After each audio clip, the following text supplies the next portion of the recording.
Police ম্যাডামকে ভালোবাসার অপরাধে আজকে আমাকে থানায় তুলে এনে ইচ্ছেমতো বেধড়কভাবে মেরেছে।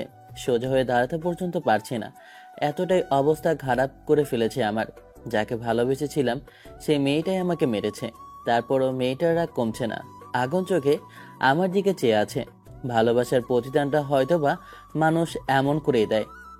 আজকে কোনো দোষ না করা সত্ত্বেও মেয়েটা আমাকে থানায় তুলে এনেছে, তারপর নিজের ইচ্ছা আর ক্ষোভটা মিটিয়েছে। আমারই শহরের পুলিশ ম্যাডামকে ভালোবাসার অপরাধে আজকে আমার সাথে এমন কিছু হলো। প্রচুর প্রচুর পরিমাণে শরীরটা ব্যথা করছে। হাত পায়ের হাড়গুলো আস্তে আস্তে আছে কিনা ওপরালাই ভালো জানে। মেয়েটা অর্থাৎ পুলিশ ম্যাডাম আমার সামনে দাঁড়িয়ে আছে, ঝাপসা চোখে তাকিয়ে আছে মেয়েটার দিকে। ও লাঠি দিয়ে আমার থুতনিটা উঁচু করে ধরে বলতে লাগলো, কলেজের মধ্যে গুন্ডামি করা হচ্ছে, গুন্ডামি করা বের করছি। তুই ভাবলি কিভাবে আমি তোকে এত সহজে ছেড়ে দেবো? মেয়েটার কথাতেই বুঝতে পারলাম ওর রাগটা এখনো মেটেনি, কিন্তু আমার শরীরে আর একটা আঘাত করার মতো জায়গাও বাকি নেই। যবে থেকে মেয়েটার সাথে দেখা হয়েছে তবে থেকে যেন মেয়েটা আমার উপর রাগ ঝাড়ছে। জানি না কেন এই মেয়েটাই আমার প্রতি এত বেশি ঘৃণা। ভালোবাসার অপরাধ সেটা জানতাম না, আর সেই ভালোবাসার মানুষটাই আমাকে আজকে আঘাতের পর আঘাত করে চলেছে। কাউকে ভালোবাসাটা অনেক বেশি অপরাধ, আর সেটা যদি নিজে থেকে 2 বছরের সিনিয়র একটা মেয়ে, আর মেয়েটা যদি হয় পুলিশ ম্যাডাম, তাহলে তো আর কথাই নেই।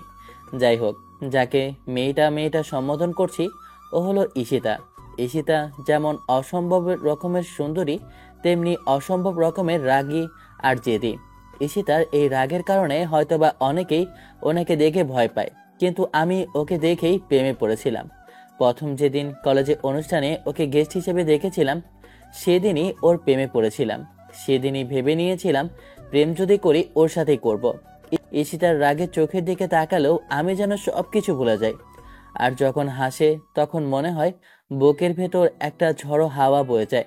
আমি বোঝাতে পারবো না ওকে কতটুকু ভালোবাসি, কিন্তু কেন জানি ওকে বলার পর থেকে আরও আমার বিষয়ে জানার পর থেকে আমায় এড়িয়ে চলে। জানি না কেন ঈশিতার আমাকে এড়িয়ে যাওয়া এই প্রসেসটা। আমি বড়লোকের ছেলে, সেটা তো একবারও কখনো কারোর সামনে জাহির করিনি, আর না কখনো গিয়ে বলেছি। আমি বিজনেসম্যানের ছেলে, আমি তো নিজেকে খোলা বইয়ের মতো প্রেজেন্ট করেছিলাম ঈশিতার সামনে। তাহলে কেন মেয়েটা আমার ভালোবাসাটা নিতে পারছে না জানি না। আমি শুনেছি একতরফা ভালোবাসলে মানুষকে নাকি অনেক বেশি কষ্ট পেতে হয়। আজকে হয়তোবা সেটারই প্রমাণ পেলাম। যেদিন প্রথমবার ঈশিতাকে প্রপোজ করেছিলাম সেদিনই মেয়েটা আমাকে বলে দিয়েছিল ওর পক্ষে আমার সাথে সম্পর্কে যাওয়া সম্ভব না, আর আমি তখন ওকে জোর করিনি। আচ্ছা, কলেজের প্রথম দিনের ঘটনাটাই বলি। ঈশিতা যেদিন অনুষ্ঠানের গেস্ট হিসেবে আমাদের কলেজে গিয়েছিল, আমি স্টেজের সামনে দিকটায় বসে হা করে ওর দিকে তাকিয়েছিলাম। দূর থেকে ঈশিতাও আমাকে ফলো করছিল। প্রথম দিন থেকে আমি ঈশিতার সম্পর্কে সব খোঁজখবর নিতে শুরু করি। এই শহরে নতুন আসে মেয়েটা, আমার কলেজ থেকে 5 মিনিটের দূরত্বের থানা, আর সেই থানাতেই ঈশিতা জয়েন করেছে, আর চাকরির সুবাদে এখানে এসেছে। মেয়েটার সম্পর্কে যতদূর জানতে পেরেছি তাতে ওর ফ্যামিলির ব্যাকগ্রাউন্ড মোটামুটি ভালোই। তাহলে জবটা ওকে কেন করতে হবে সেটা নিয়ে কনফিউশনে আছিলাম। সবশেষ জানতে পারলাম জবটা নাকি ভালো লাগে বলেই করে। এই রাগী আর জেদি মেয়েটাকে এইভাবেই মানায়, সেজন্যই বোধহয় এর মধ্যে জড়িয়েছে। ওপরওয়ালা তাকে সেখানেই পাঠায় যাকে যেখানে মানায়। ঈশিতাকে যখন থেকে ভালোবাসি তখন থেকে ওর এই রাগের চেহারাটাই আমার কাছে ভালো লাগে। বড্ড বেশি ভালোবাসি যে মেয়েটাকে। প্রতিনিয়ত ঈশিতাকে কলেজের সামনে দিয়ে যেতে যেতে দেখতাম। তার ওপরে যেদিন কলেজের সামনে দিয়ে আসতো না সেদিন থানার সামনে গিয়ে ঘুরঘুর করতাম। তেমনই একদিন থানার সামনে গিয়ে চায়ের দোকানে বসে আছি, ঠিক তখনই ঈশিতা একটা কনস্টেবলকে পাঠিয়ে দিল। ভাবলাম কোনো সমস্যা হয়েছে কিনা, কারণ আমি বারবার থানার দিকে তাকাচ্ছি, আবার সামনে দিয়ে ঘুরঘুরো করছি, তাই হয়তো আমাকে ডেকে পাঠালো। থানায় আমি গিয়ে থানার ভেতর প্রবেশ করতেই খেয়াল করলাম ঈশিতা একটা চেয়ারে বসে আছে আর একটা কনস্টেবলের সাথে কথা বলছে। আমাকে যে কনস্টেবল নিয়ে আসলো সে ম্যাডামের সামনে যেতে বলতেই আমি ঈশিতার সামনে গিয়ে দাঁড়ালাম। ঈশিতা আমাকে একবার পা থেকে মাথা অবধি দেখে আবার কাজে মনোযোগ দিল। আমি মেয়েটার সামনে দাঁড়িয়ে আছি, মেয়েটা কথা বলছে না দেখে বললাম, ম্যাডাম আপনি আমাকে ডেকেছিলেন? হুম, এখন বলো, কদিন যাবত দেখছি তুমি আমার আশেপাশে ঘুরঘুর করছো। কি সমস্যা তোমার? কোনো কমপ্লেন আছে বলে তো মনে হচ্ছে না। কোনো কমপ্লেন আছে থাকলে সেটা থানায় এসে বলতে, এরকম আশেপাশে ঘুরঘুর করতে না। না, মানে আসলে আমি এই আমতা আমতা করা আমার মোটেও পছন্দ না। যেটা বলবে স্ট্রেট ফরওয়ার্ড বলবে। কলেজের প্রথম দিন থেকেই দেখছি এমন করে সবসময় আমার দিকে ট্যাপ ট্যাপ করে তাকিয়ে থাকো। তোমার মতলবটা কি বলো তো? ঈশিতার কথাতে বুঝে গেলাম মেয়েটা বুঝে গেছে আমি ওকে ফলো করছি, আর আমি যে ওকে পছন্দ করি সেটা মেয়েটার আর বুঝতে বাকি নেই। এসব কথা কানে প্রবেশ করতেই মনে হলো ওকে প্রপোজ করার এই একটা মতো সময়। তাছাড়া সুযোগ সবসময় আসে না। কখন মেয়েটাকে একা পাবো তা জানি না। থানার মধ্যে প্রপোজ করাটা কি ঠিক হবে? তাতে মেয়েটা রেগে যাবে না তো? থানার চারপাশটা একবার ভালো করে তাকিয়ে দেখলাম। একজন কনস্টেবল দরজায় দাঁড়িয়ে আছে, আর একজন অফিসার দূরের একটা টেবিলে বসে আছে। আমি এবার মেয়েটার মুখের দিকে তাকিয়ে বললাম, মেয়েটাও আমার দিকে তাকিয়ে আছে। আর প্রশ্ন করার জন্য যখনই উদ্ধত হবে তখনই আমি বলতে আরম্ভ করলাম, ম্যাডাম, আসলে আপনাকে আমার কিছু বলার ছিল, যদি একটু শুনতেন। আমি খুব ভালো করেই বুঝতে পারছি তুমি আমাকে কেন ফলো করো। তুমি যেটা ভাবছো তেমন কিছুই হবে না। শোনো ছেলে, আমার পিছনে ঘুরঘুর করা বন্ধ করো। আমি কতটা রাগী সেটা তুমি খুব ভালো করেই জানবে। এই নতুন শহরেই নতুন বলে বোকা ভেবো না। এসব উল্টোপাল্টা কাজ না করে নিজের পড়ালেখায় মনোযোগ দাও, ভালো থাকতে পারবে। মেয়েটার এমন ধারা কথাতে ভাবলাম সুযোগ দিয়েছি বলে নিজের ক্ষমতা দেখাচ্ছে, আর কথা তো দেখছি বেশ ভালোই বলতে পারে। নিজের ভেতর একটু সাহস আর সময় নিয়ে বলতে আরম্ভ করলাম, আপনি পুলিশ হতেই পারেন, আপনার রাগ যে থাকতেই পারে, তাই বলে কি আপনার মন নেই নাকি? আবেগী ইমোশনাল আপনার ভেতর কাজ করে না? আমার এমন ধারা প্রশ্নে মেয়েটা বেশ খানিকটা রাগী কণ্ঠে এই প্রশ্ন করলো। মানে? মানে হচ্ছে, আপনি যখন বুঝে গেছেন আমি আপনার পেছনে কেন ঘুরঘুর করছি, কেন আপনাকে ফলো করি, তাহলে এটাও হয়তো বা বুঝে গেছেন আমি আপনাকে পছন্দ করি। একটা ছেলে একটা মেয়ের পেছনে পড়ে থাকলে কিংবা তাকে 1 কিলোমিটার দূর থেকে ফলো করলে মেয়েটা বুঝতে পারে, আর আপনি আমার এতটা কাছে থেকেও কি সেটা বুঝতে পারেননি? ঈশিতা যেন আমার কথাতে অবাকে চরম সীমায় পৌঁছে গেল। আমি আবারও একটা দীর্ঘশ্বাস ছেড়ে বলতে আরম্ভ করলাম, ম্যাডাম, আমি আপনাকে ভালোবাসি। বলতে পারেন প্রথম দেখাতেই আপনার প্রেমে পড়ে গিয়েছিলাম। জানি না এই কথাগুলো কিভাবে বলতে হয়, আর এই থানার মধ্যে বলা ঠিক ছিল কিনা, কিন্তু আমার মনে হচ্ছে এই মুহূর্তে আপনাকে এই কথাগুলো বলা দরকার। আমি আপনাকে সত্যি অনেক বেশি পছন্দ করি। আমার মনের কথাগুলো আপনাকে জানিয়ে দিলাম। আপনি এমন একটা জব করেন যেখানে আপনার সাথে কথা বলার মতো সময় সুযোগ পাওয়াটা কষ্টসাধ্য, আর আপনিও কাজের জন্য সবসময় ব্যস্ত থাকেন, তাই এখনই বলতে বাধ্য হলাম। হোয়াট? তোমার কি মাথা ঠিক আছে? একজন পুলিশ অফিসারকে থানায় এসে প্রপোজ করার অপরাধে আমি কিন্তু তোমাকে জেলে ঢোকাতে পারি। পার্সোনাল রাগ আপনি আমার উপর দেখাতেই পারেন, আপনার সেই অধিকার আছে, কিন্তু অন্যায়ভাবে কাউকে জেলের মধ্যে আটকে রাখাটা কোনো আইনের আওতায় পড়ে বলে আমি মনে করি না। কাউকে পছন্দ করা, কাউকে ভালোবাসা তো অন্যায় নয়। আচ্ছা, পুলিশ মেয়েরা কি প্রেম করে না, নাকি তাদের মন বলতে কিছুই হয় না? তাহলে আপনার প্রেম করতে সমস্যা কোথায়? কতই তো হয় পুলিশ ম্যাডাম প্রেম করে আর তার বয়ফ্রেন্ডের সাথেই বিয়ে হয়, এটা তো অসম্ভব কিছু নয়। তাহলে আপনার প্রেম করতে সমস্যা কোথায়? নাকি অন্য কেউ আছে আপনার? সেই তখন থেকে দেখছি তুমি বাজে কথা বলেই যাচ্ছ। তোমাকে সুযোগ দিয়েছে বলে কি তুমি এইভাবে মাথায় উঠে বসবে? দেখো, এসব আমার দ্বারা সম্ভব না। তাই ভালোই ভালোই বলছি, এসব মাথা থেকে ঝেড়ে ফেলো। ভালোভাবে বলছি, নিজেকে শুধরে নাও। না হলে কিন্তু এরপর আমি এগুলো মোটেও বরদাস্ত করবো না। এর জন্য তোমাকে অনেক বড় শাস্তি দিব, আমি মনে রেখো। বললাম তো, শাস্তি আপনি দিতেই পারেন, আপনাকে আমি সেই সুযোগ দিচ্ছি, কিন্তু আমাকে ভালোবেসে নিজের মনে বন্দি করে শাস্তিটা তো দিতেই পারেন। আমার কথাতে মেয়েটা বেজায় পরিমাণে রেগে গেল। ও উঠে এসে আমার শার্টের কলার ধরে অনেকটা কাছে চলে আসলো। এসে তা আমার কাছে আসতেই হঠাৎ করে মাথায় একটা দুষ্ট বুদ্ধি চাপলো। ভেতরে আরেকজন যে অফিসার ছিল তাকে উদ্দেশ্য করে বললাম, অফিসার, আপনি একটু যদি বের হতেন তাহলে আমাদের রোমান্টিক মুহূর্তটা কাটাতে সুবিধা হতো। অফিসার আমার কথাতে যেন অবাকের চরম সীমায় পৌঁছে গেল। ঈশিতা এবার আমার শার্টের কলা ধরে ঝাঁকাতে ঝাঁকাতে একদম দেয়ালে এনে ঠেকিয়ে ফেল। আমি ওর চোখের দিকে তাকিয়ে আছি। মেয়েটাকে বড্ড বেশি আতুরে লাগছে। এই অবস্থাতে বারবার মাথায় দুষ্টু বুদ্ধিতাই কাজ করছে। ভেতরে সাহস জুটিয়ে ঈশিতার কোমরের 2 হাত রাখলাম, জড়িয়ে ধরলাম মেয়েটাকে নিজের সাথে। আমার স্পর্শে মেয়েটা যেন পাথরের মতো শক্ত আর শান্ত হয়ে গেল। জানি না এরকমটা করা ঠিক হচ্ছে কিনা, এজন্য ঈশিতা আমাকে কি শাস্তি দেবে ঠিক নেই। তারপরে কেন জানি নিজেকে আটকে রাখতে পারলাম না, মেয়েটাকে নিজের সাথে মিশিয়ে নিলাম। এবার থানার বাকি যে অফিসার আর কনস্টেবলগুলো ছিল তারা আমাদের দিকে হা করে তাকিয়ে রইল। আমি ওদের ইশারা করতেই লোকগুলো বেরিয়ে গেল। ওরা হয়তো ভেবেই নিয়েছে আমাদের মাঝে সম্পর্ক আছে, আর নয়তোবা আমরা দুজন দুজনকে পছন্দ করি। সবাই বেরিয়ে যেতেই আমি মেয়েটার চোখের দিকে তাকালাম। ও যেন চোখ দিয়ে আমাকে পুড়িয়ে ফেলবে। আমি ওর মুখের ওপর এসে পড়া বেবি হেয়ারগুলোকে ফু দিয়ে সরিয়ে দিতে মেয়েটা কেমন যেন চোখ জোড়া বন্ধ করে নিল। সুযোগ পেয়ে আমিও ঠুস করে ওর গালে একটা চুমু খেয়ে বসলাম। মেয়েটা আমার কর্মকাণ্ডে অবাকের শেষ সীমানায় পৌঁছে গেল। আমি আর কিছু করার আগে মেয়েটা আমাকে ধাক্কা দিয়ে দূরে সরিয়ে দিয়ে গালে একটা থাপ্পড় বসালো। আমি গালে হাত দিয়ে দাঁড়িয়ে আছি। মেয়েটা রেগে আমাকে জোর করে টানতে টানতে এনে জেলের মধ্যে যখনই ঢুকিয়ে দিতে যাবে তখনই একটা কনস্টেবল এসে বলল, ম্যাডাম, নিজেদের ঝামেলা নিজেদের মধ্যে মিটিয়ে নিলেই হয়। এই সামান্য কারণে কি কেউ বয়ফ্রেন্ডের গায়ে হাত দেয়? বয়ফ্রেন্ড কথাটা শোনার সাথে সাথে ঈশিতা যেন শান্ত হয়ে গেল। মেয়েটা আমাকে জেলের মধ্যে ঢোকালো না। আমি একটু মুচকি হাসলাম। এবার ঈশিতা রাগী কণ্ঠে বলতে লাগলো, হোয়াট বয়ফ্রেন্ড? কিসের বয়ফ্রেন্ড? আপনার কি মাথা খারাপ হয়ে গেছে? ও আমার বয়ফ্রেন্ড নয়। তাছাড়া ও আমার থেকে জুনিয়র। একটা পিচি ছেলেকে কিভাবে ভালোবাসতে যাবো আমি? ও আমার পিছনে পড়ে আছে, তাই ওকে সাবধান করে দিতে। তাতে কি আছে? প্রেম ভালোবাসাতে এগুলো ম্যাটার করে না। এখন কতই তো এমনটা হচ্ছে। কনস্টেবলের কথাতে ঈশিতার রাগের গর্জন করে উঠতেই কনস্টেবল তরতর করে বেরিয়ে গেল। মেয়েটা আমার দিকে রাগে চোখে তাকিয়ে বলতে লাগলো, শোনো, পার্সোনাল কোনো বিষয় নিয়ে আমি তোর সাথে রাগারাগি কিংবা কোনো ঝামেলা করতে চাচ্ছি না। এখানে যেটা হলো সেটা যেন থানার মধ্যেই থাকে। আর ভবিষ্যতে যদি আমার পিছনে পড়ে থাকিস তাহলে আজকের থাপ্পড়টার কথা যেন মনে থাকে।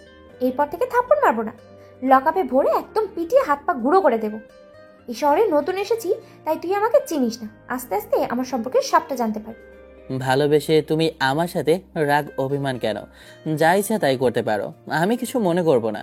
কিন্তু একটা কথা শুনে রাখো, দিন শেষে আমার তোমাকেই চাই। তোমাকে আমার বউ বানাবো। আমি আব্বু আমাকে বলে দিয়েছি তাদের একটা পুলিশ অফিসার নিয়ে বউ হবে, আর আমি তাকে খুব বেশি ভালোবাসি। আমার কথাতে ঈশিতা প্রচন্ড পরিমাণে রেগে গেল, আর আমার শার্টের কলা ধরে টানতে টানতে আমাকে থানার বাইরে বের করে দিয়ে রাগী কণ্ঠে বলতে লাগলো, তোকে যেন আর থানার আশেপাশেও না দেখি, তাহলে আমার থেকে খারাপ আর কেউ হবে না। ঈশিতার কথাতে কিছুক্ষণ ওর দিকে তাকিয়ে রইলাম। রাগে আর জেদে মেয়েটার গালগুলো লাল হয়ে গেছে, সেটা দেখেই বোঝা যাচ্ছে। আমি কিছু বলতেই পারলাম না। তার আগে মেয়েটা ভেতরে চলে গেল। ভাবলাম আজকে আর মেয়েটাকে জ্বালানো ঠিক হবে না, তাই বাসার দিকে চলে গেলাম। তারপর থেকে আমি ঈশিতাকে দূর থেকে ফলো করতাম। মেয়েটা বারবার আমাকে বারণ করেছে, তারপরও আমি শুনিনি। ঈশিতার নম্বরটা জোগাড় করে প্রতিদিন রাতে ওকে ডিস্টার্ব করতাম, কারণ কাজের জন্য দিনের বেলাতে ওকে জ্বালাতে ইচ্ছে করতো না। সব সময় কেমন জানি রাগে মুঠে থাকতো। কিন্তু আমি বাসার সামনে গিয়ে দাঁড়িয়ে থেকে দেখেছি মেয়েটা যখন বাসাতে থাকতো কেমন যেন ফুরফুরে মেজাজে আর শান্ত স্বভাবের হয়ে যেত। তখন থেকে আমি ওকে বাসার সামনে গিয়ে ফলো করতাম। মেয়েটা দূর থেকে আমাকে দেখলেও কিছু বলতো না। একটা মাস যেতে না যেতেই যখন বুঝতে পারলো যে আমি নাছরবান্দা, ওকে ফলো করা ছাড়বো না, তখনই মেয়েটা একদিন বাসার বাইরে আসে। ঈশিতাকে দেখেই রাস্তায় দাঁড়িয়ে থাকা বাচ্চাগুলোর সাথে কথা বলতে আরম্ভ করি। মেয়েটা রাস্তা পার হয়ে এসে আমার সামনে দাঁড়ায়। আমি ওকে এড়িয়ে যাওয়ার চেষ্টা করলে মেয়েটা হুটহাট করে আমার একটা হাত ধরে আটকে দেয়। তারপর সামনে দাঁড়িয়ে বলে, হে ইউ, তোমার সমস্যা কি? তোমাকে না বলেছিলাম আমার পিছনে ঘুরঘুর করবে না? তাহলে আমার খারাপ চেহারাটা তোমাকে দেখতে হবে? সবসময় এরকম বখাটের মতো আমার পিছনে পড়ে থাকবে? এগুলো কোনো ভালো ফ্যামিলির ছেলেরা কাজে নয়, এটা করে না, ঠিক আছে? তুমি তো একটা বড় বিজনেসম্যান পরিবারের ছেলে, তোমার আব্বুর এত নাম ডাক, তুমি এইসব করে বেড়াও। তোমার আব্বু এগুলো জানতে পারলে তখন তোমার আব্বু কি তোমার কোনো খোঁজখবর নেয় না নাকি? শ্বশুরের সম্পর্কে দেখছি খোঁজখবর নিয়েই রেখেছ। যখন জানোই আমি এত বড় ফ্যামিলির, তার উপর সব খোঁজখবর নিয়েছ, তাহলে এটাও জানতে পেরেছ আমি অন্য কারোর সাথে রিলেশনে নেই, কাউকে কখনো ভালোবাসিনি, সেটাও তো জানতে পেরেছ। এখন আমাকে হ্যাঁ বলে দিলেই তো হয়। আমি আর তোমাকে ডিস্টার্ব করি না, সময় পেলেই তোমার সাথে দেখা করব। এই ছেলে, তোমার কি মাথায় সমস্যা আছে? সহজ কথা সহজভাবে বুঝতে পারো না? সবটা কানের মধ্যে ঢুকিয়ে দিয়ে বলতে হবে? ভালোভাবে বলছি বলে সেদিন কথা কানে যায়নি, তাই না? এখন বলছি, বাসার সামনে এসে ডিস্টার্ব করছো। থানার সামনে যাওয়া বন্ধ হয়েছে, আর বাসায় আসা শুরু হয়েছে না? তুমি যদি বলো বাসায় গিয়ে তোমার আব্বুর সাথে বিয়ের কথাটাও সেরে ফেলতে পারি, বলবো নাকি বলো? অবশ্য তুমি যদি এমন করে অপেক্ষা করাতে থাকো তাহলে আব্বু আম্মুকে আমি খুব শীঘ্রই তোমার বাসায় পাঠাবো। আমি এই মুহূর্তে কিন্তু সেটা করতে চাইছি না। আমি তোমার সাথে কিছুদিন প্রেম করতে চাইছি। আমাদের প্রেমটা যখন মাখামাখি হবে, একজনের আরেকজনকে ছাড়া যখন থাকতে পারবো না, দুজনে যখন খুব বেশি কাছে পাওয়ার প্রয়োজন হবে, তখন আমি না হয় আব্বু আম্মুকে তোমার বাসায় পাঠাবো।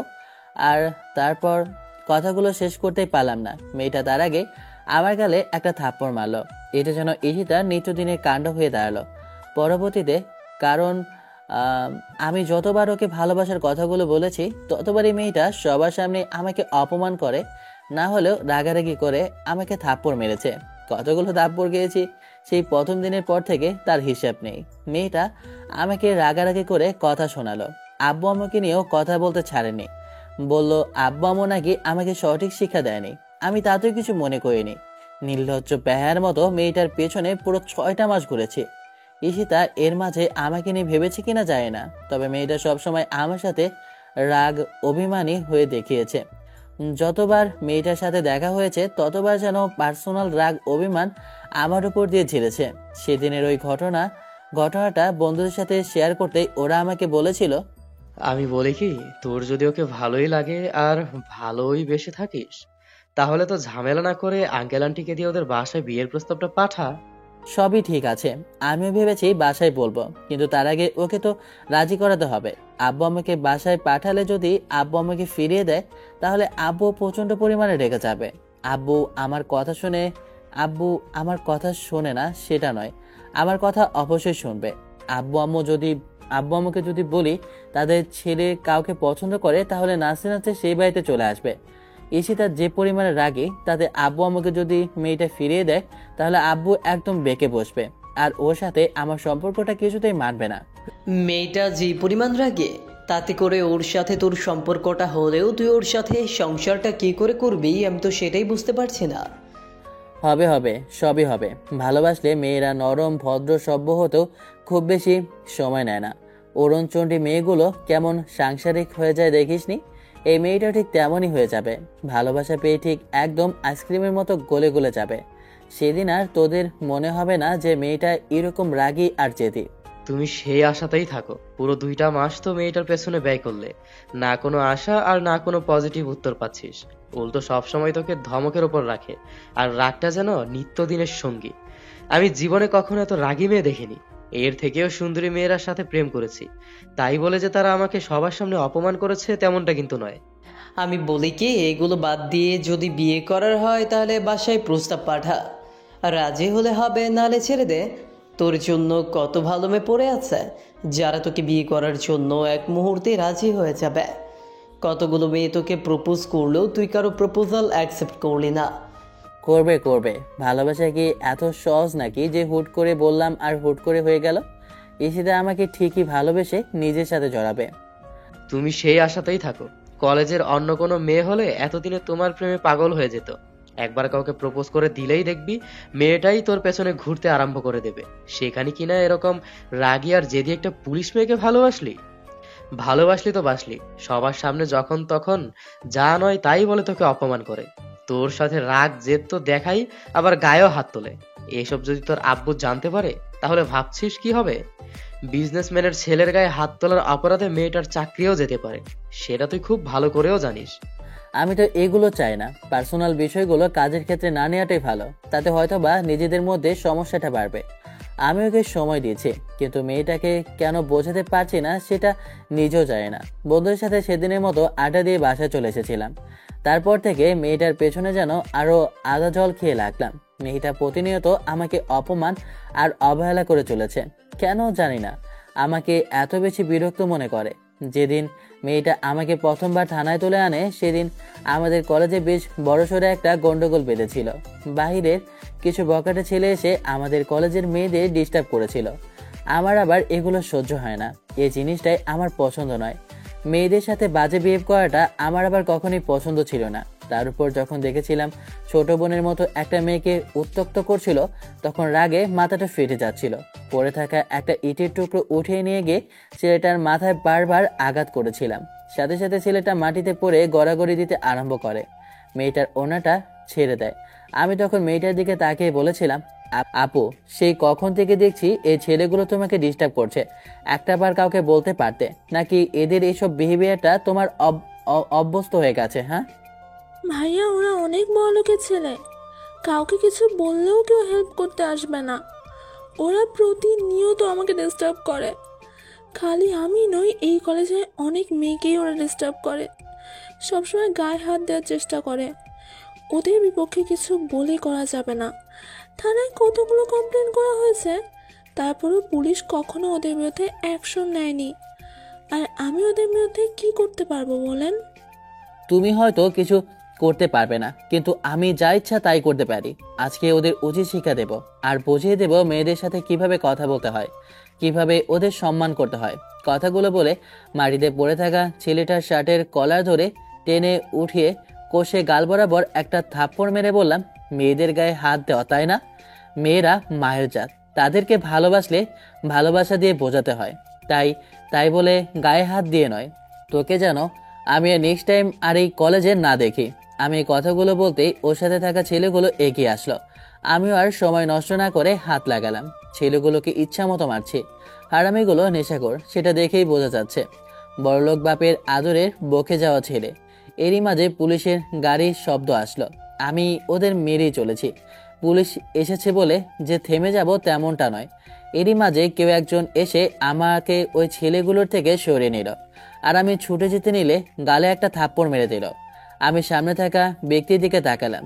কে আমাকে আঘাত করলো দেখার জন্য তাকাতেই আমি দেখলাম ঈশিতা রাগের ইসিতে চেয়ে আছে।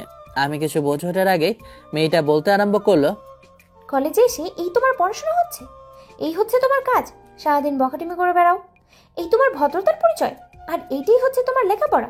আজকে তোমাকে আমি বোঝাবো এরকম কাজ করার ফল কি হতে পারে। আজকে থানায় নিয়ে গিয়ে ইচ্ছে মতো তোমাকে পেটানো করবো। তারপর এসব নিয়ে চিন্তা ভাবনা করা আর ভুলেও মাথায় আনবে না। এই কনস্টেবল, ওকে গাড়িতে তোলো। মেয়েটা আমার কোনো কথাই শুনো না। আমি বারবার মেয়েটাকে বললাম, ম্যাডাম, আমি ইচ্ছে করে এমন কিছু করিনি। ওরা ওই মেয়েটাকে। ঈশিতা আমাকে কথা বলার সুযোগই দিল না, উল্টো ধমকে থামিয়ে দিল। আমি তারপরে বললাম, সবটা না জেনে না শুনে কিন্তু আপনি আমার সাথে অন্যায় করছেন। ম্যাডাম, ওরা প্রতিনিয়ত কলেজের মেয়েগুলোকে ডিস্টার্ব করে, আপনি সেটা জানার চেষ্টাও করছেন না। আমি ওদের সাহায্য করলাম, আর আপনি এসে না জেনে না শুনে আমার গায়ে হাত তুলছেন, তার উপর আবার থানায় ধরে নিয়ে যাচ্ছেন। এগুলো কিন্তু ঠিক হবে না, বলে দিলাম। এখন কি তুই আমাকে ঠিক ভুল শেখাবি? একবার থানায় চল, আজকে আমি তোর অবস্থা খারাপ করে ছাড়বো। থানার অন ডিউটি অফিসারের সাথে বেয়াদবি করার অপরাধে আজকে তোরে আমি কি যে হাল করব সেটা তুই ভাবতেও পারছিস না। আজকে আমি তোকে উচিত শিক্ষা দিয়ে ছাড়বো। তোর সাহস কি করে হয় কলেজে এসে এরকম গুন্ডামি করার? তার উপরে আমাকে জ্ঞান দিচ্ছিস। তোর এই জ্ঞান দেওয়াটা আমি আজকে বের করছি। মেয়েটা আমাকে আর কিছু বলার সুযোগও দিল না, সোজা থানায় নিয়ে আসলো। কয়েকজন কনস্টেবল আমাকে জোর করে ধরে লকআপে পুরে দিল। ঈশিতা ভেতরে এসে ইচ্ছা মতো আমাকে পেটালো। আমি ওর সাথে বারবার কথা বলার চেষ্টা করলো, তখন মেয়েটা আমার কোনো কথাই শুনো না। 15 মিনিট যাবৎ ইচ্ছা মতো মেয়েটা আমাকে মেরেই চলেছে। এখন আর দাঁড়িয়ে থাকার মতো অবস্থাতে নেই, তাই ফ্লোরে বসে পড়লাম হাঁটু গেড়ে। এর মাঝে কেউ একজন তাড়াহুড়ো করে থানার মধ্যে প্রবেশ করলো। তার দিকে তাকানোর মতো অবস্থাতেই নেই। ম্যাডাম, প্লিজ ওনাকে মারবেন না, ওনাকে ছেড়ে দিন, ওনার কোনো দোষ নেই। সব দোষ ওই ছেলেগুলোর। প্রতিনিয়ত ওরাই কলেজে গিয়ে মেয়েদের উত্তপ্ত করে। আপনি না জেনে না শুনে ভাইয়াকে তুলে আনলেন, আর উনি তো আমাদের হেল্প করছিল, ওই ছেলেগুলোকে উচিত শিক্ষা দিচ্ছিল। আপনি সেখানে না জেনে না শুনে ওনাকে ধরে আনলেন। আপনাকে কেউ ফোন করেছিল, আর আপনি তাড়াহুড়ো করে গিয়েই ওনাকে তুলে আনলেন। ম্যাডাম, প্লিজ ওনাকে আর মারবেন না, আমার কথাগুলো অন্তত শুনুন। মেয়েটার কথাতে ঈশিতা আমাকে ছেড়ে দিল।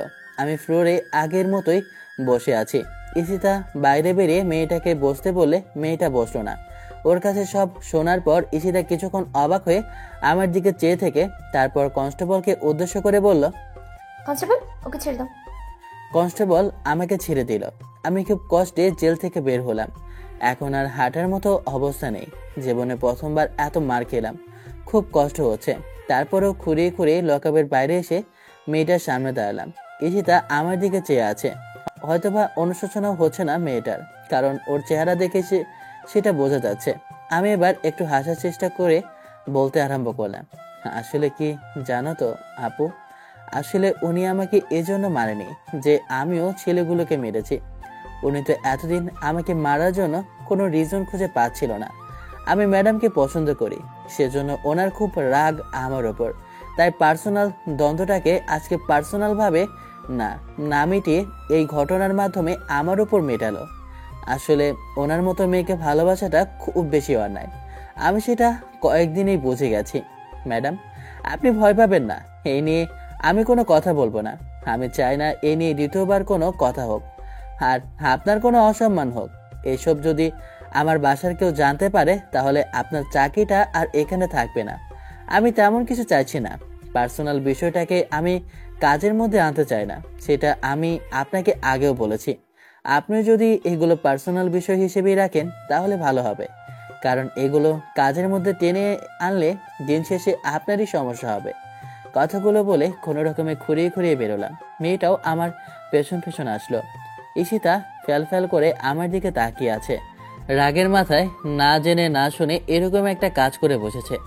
আসলেও ভেবেছিল হয়তো ঈশান এগুলো করে, আর আজকে কল করে থানায় কেউ খবর দিয়েছিল, বলেছিল কতগুলো বকাটে ছেলে গিয়ে মেয়েদের উত্তপ্ত করছে।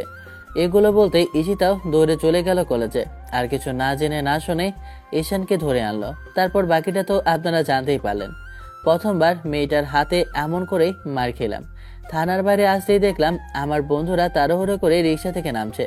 আমাকে উঠিয়ে নিয়ে তারপর বাসায় চলে গেল। আমাকে নিজের রুমে নিতেই এর মাঝে আম্মু কাজের লোকের মাধ্যমে খবর পেয়ে এসে আমার রুমে ঢুকলো। আমাকে এই অবস্থায় শুয়ে থাকতে দেখে বলতে আরম্ভ করলো, আব্বু, কি হয়েছে তোমার? এরকম অবস্থা হলো কি করে? দেখে মনে হচ্ছে মারপিট করে এসেছো। না আম্মু, আসলে একটা রিক্সার সাথে ধাক্কা লেগেছিল। টাল সামলাতে না পেরে দেয়ালের সাথে ধাক্কা খেতেই এরকম হলো। তেমন বেশি লাগেনি, দেখো 2-3 দিনেই সুস্থ হয়ে যাব। সবসময় নিজের মন মর্জি মতো চলবে, যেখানে খুশি যাবে, ইচ্ছে মতো এদিক ওদিক দৌড়ে বেড়াবে। দেখে শুনে চলতে পারো না? আম্মু বকাঝকা করতে লাগলো। মেহেদি শুভ আমার দিকে তাকিয়ে আছে রাগে চোখে, জানি না এখন কি বলবে। তারপর হাজারটা জ্ঞান দিতে লাগলো। আমি শুয়ে শুয়ে ওদের কথা শুনতে লাগলাম। একটু বাদে আম্মু একটা হট ব্যাগ এনে শরীরে আঘাতপ্রাপ্ত জায়গাগুলোতে সেক দিতে লাগলো। এবার কিছুটা আরাম লাগছে। আম্মুর সাথে কথা বলতে বলতে কখন যে ঘুমিয়ে পড়েছি সেটা নিজেও যায় না। অন্যদিকে মেহেদি আর শুভর কাছে আম্মু বিষয়টা জিজ্ঞেস করলে ওরা এড়িয়ে যাওয়ার চেষ্টা করলো। সেদিনের পর 7টা দিন জ্বরে ভুগতে হয়েছে। আব্বু আম্মু অনেক বকাঝকা করেছিল ওই ঘটনার জন্য। আমিও কেন জানি ওদের কিছু বলতে পারছিলাম না। অন্যদিকে ঈশিতা সেদিনের কাজের জন্য কিছুটা অনুতপ্ত হলো আর ভাবতে লাগলো, সেটা তো ঠিকই বলেছে। পার্সোনাল ডাক্তার ওর উপরে সেদিন দেখানো ঠিক হয়নি। 6 দিন যাবৎ দেখছি ও আর আশেপাশেও আসছে না। তাহলে কি ও আর আমাকে ডিস্টার্ব করবে না? ডিস্টার্ব না করলেই ভালো হয়। পড়াশোনা করতে এসেছি, সেটাই না হয় করুক। পুলিশ ম্যাডামের পেছনে ঘোরার কি দরকার? আমি তো ওকে বারণই করেছি। তারপরে ছেলেটা কেন যে আমার পিছনে পড়ে আছে? ওদেরই বলে হারিয়ে মেয়েটা দেখতেও তাদের পিছনে পড়ে থাকে।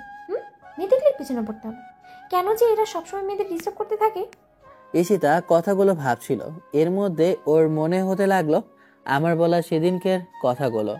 ভালোবাসা কি অন্যায়, অপরাধ? আর পুলিশটা কি কখনো ভালোবাসে না? তাদের মনে মন বলতে কি কিছুই হয় না? আচ্ছা, ও তো ঠিকই বলেছে, ওর তো কোনো অপরাধ নেই।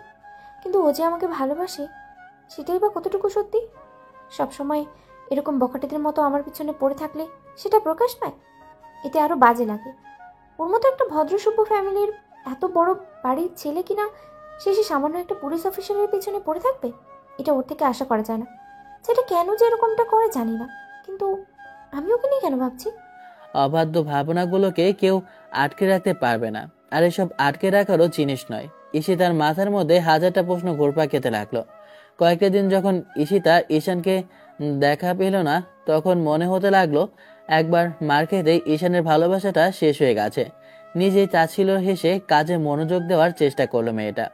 7 দিন পর যখন ঈশানের সাথে দেখা হলো, সেদিন ঈশিতা কলেজের সামনে দিয়ে একটা কাজে যাচ্ছিল। ঈশান দোকানে বসে বন্ধুর সাথে কথা বলছিল। ঈশিতা ঈশানকে দেখার পর কেমন যেন লাগছিল, মনে হচ্ছিল ও কিছুটা অসুস্থ। ঈশিতা কিছুক্ষণ ওর দিকে চেয়ে রইল। মেহেদি বিষয়টা দেখে বলতে আরম্ভ করলো, ঈশান, দেখ দেখ, ভাবি যাচ্ছে। মেহেদির কথাতে এবার তাড়াহুড়ো করে রাস্তার দিকে তাকাতেই দেখলাম ঈশিতার গাড়িটা চলে গেল। বুঝতে পারলাম কোনো কাজে যাচ্ছে। আমি আবার ওদের দিকে ফিরে কথা বলায় মনোযোগ দিলাম। আমার কোনো রিয়াকশন না দেখে শুভ বলতে লাগলো, কিরে, কে হলো বলতো? মেয়েটা রাস্তা দিয়ে গেলে ওর দিক থেকে চোখ ফিরাস না, আর আজকে তাকালেও না পর্যন্ত। তাহলে কি সিদ্ধান্ত নিয়ে নিলি এই মেয়ের পেছনে আর ঘুরবি না? তেমন কিছু না, কাজে যাচ্ছে যাক, কাজ করতে থাকুক। আমি সিদ্ধান্ত নিয়েছি কাজের মাঝে ওকে ডিস্টার্ব করবো না। আর মেয়েটা আমাকে নিয়ে কী ভাবছে সেটা ওর বিষয়। আমি ওকে ভালোবাসি আর ভালোবেসে যাব, যতদিন পর্যন্ত না ও আমাকে অ্যাকসেপ্ট করে নেবে। আমাদের যতদিন পর্যন্ত বিয়েটা হবে না ততদিন পর্যন্ত আমি ওকে ভালোবাসার কথা বলেই যাব। আমার কথাতে ওরা অবাক হলো। ওরা হয়তো ভেবেছিল আমি বলবো আমি ঈশিতাকে ওর মতো করে ছেড়ে দেব আর কখনো পেছনে ছড়বো না, কিন্তু তেমন কিছু হলো না। এর মাঝে ঈশিতা ওর একটা বান্ধবীর রেস্টুরেন্টে গিয়ে দেখা করলো। মেয়েটার সাথে দেখা হতে ঈশিতা গিয়ে ওকে জড়িয়ে ধরলো। অনেকদিন পর দেখা, আর ঈশিতার বান্ধবী এই শহরে নতুন এসেছে, তাই ঈশিতাকে জড়িয়ে ধরে বলতে লাগলো, কিরে, কেমন আছিস? তো ভালো, তোর কি খবর? আমার আর খবর, রিসিপশন নিয়ে ঝামেলা চলছে, তার উপর আবার তোর কোনো খোঁজ খবর নেই। একটু যে আমাকে ফোন দিয়ে কথা বলবি সেটাও ভুলে গেছিস। এখানে এসে নতুন কাউকে পেয়েছিস নাকি, যাকে নিয়েই ব্যস্ত আছিস? না রে, তেমন কিছু নয়, তবে কাজের জন্য একটু ব্যস্ত ছিলাম, তাই তাদের কারোর খোঁজ খবর নেওয়া হয়নি, তাই কারোর সাথে যোগাযোগও করিনি। দুজনে খাবার অর্ডার করলো। ঈশিতা বেশ খানিকটা কেমন যেন পাল্টে গেছে। ওর ব্যবহার কথাবার্তা কেমন যেন অন্যরকম লাগছিল নীলার কাছে, তাই মেয়েটা বলল, তোকে দেখে কেমন যেন অন্যরকম লাগছে। সত্যি করে বল তো, সত্যি এখনো সিঙ্গেল আছিস নাকি কারোর সাথে রিলেশনে জড়িয়েছিস? কলেজে লাইফে কারোর সাথে তেমন করে সম্পর্ক জড়াসনি তো? আরে না, তেমন কিছু না। আর আমাকে নিয়ে ওসব সম্পর্ক টম্পর্ক কিচ্ছু হবে না, আমার ওগুলো একদমই ভালো লাগে না। তুই তো সেটা জানিসই, বিরক্তকর বিষয় একটা, তাই কখনো কাউকে কাছে আসতেই দেয় না। কিন্তু কিন্তু কি? আর একটা পিচ্চি ছেলে প্রায় গত 4 মাস যাবৎ আমাকে ডিস্টার্ব করছে, আমার পিছনে করছে। কেন জানি ওকে সহ্যই হয় না, তারপরেও ছেলেটা সবসময় ডিস্টার্ব করতেই থাকে। এগুলো আমার ভালো লাগে না রে, বারবার বলার পরও কিছু ছাড়ছে না, জানি না কি চাইছে ও। এই ব্যাপার, শেষে কিনা পিচ্চি ছেলের প্রেমে পড়া হয়েছে ম্যাডামের। আর বলছেন তেমন কিছু না, এত কিছু ঘটে গেছে 4 মাসে। ছেলেটা কতদিন ধরে তোকে পছন্দ করে, পিছনে পড়ে আছে, সেটা তুমি খুব ভালো করেই জানো। কি করে, কোথায় থাকে, সবই তো মনে হয় খোঁজ খবর নিয়ে বসে আছো। তাহলে আর বারণ কোথায়? তুইও না, ছেলেটা বড্ড ফাজিল, সব খালি অ্যাডভান্স ভাবে। আমার এগুলো পছন্দ না, তোরা তো খুব ভালো করেই জানতি। তাছাড়া ছেলেটা পিচ্ছি, আমার থেকে জুনিয়র, ও আবেগের বসে এসব করেছে, তাহলে আমিও কি তাই করব? তারপরে একটা পিচ্ছি ছেলেকে আমার বাসা থেকে কিছুতেই মেনে নেবে না। শেষ পর্যন্ত কিনা বাসার কথাও ভেবে ফেলা হয়েছে ম্যাডাম? কোথায় কি হবে না হবে সেটাই আগে ভেবে নেওয়া হয়েছে দেখছি। তা নয় তো কি? তোর কি মনে হয় প্রেম করাটা আমার প্রফেশন? আমি সবসময় এগুলো নিয়ে পড়ে থাকবো? কাজের জন্য আমার এই শহরে আসা, আর এই শহরে এসেই ওরা আমার সাথে দেখা। ছেলেটা যতদিন থেকে আমার পিছনে পড়ে আছে আর যতবার আমার হাতে থাপ্পড় খেয়েছে, তাতে ওর জায়গায় অন্য কেউ হলে এতদিনে আমাকে ভুলেই যেত, আমার থেকে দূরে থাকারই চেষ্টা করতো।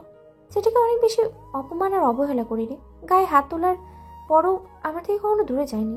জানিস, গত 7-8টা দিন আগে আমি ওকে ভুলবশত থানায় তুলে এনেছিলাম।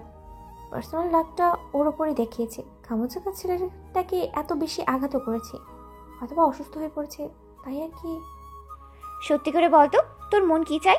আমি জানি না, আমি কিচ্ছু জানি না, তবে আমি চাই না এমন কিছু হোক তাতে আমার উপরেও আঙ্গুল উঠবে। সবাই ভাববে আমি ওকে প্রশ্রয় দিয়েছিলাম, আর সেই জন্যই এরকম কিছু হয়েছে।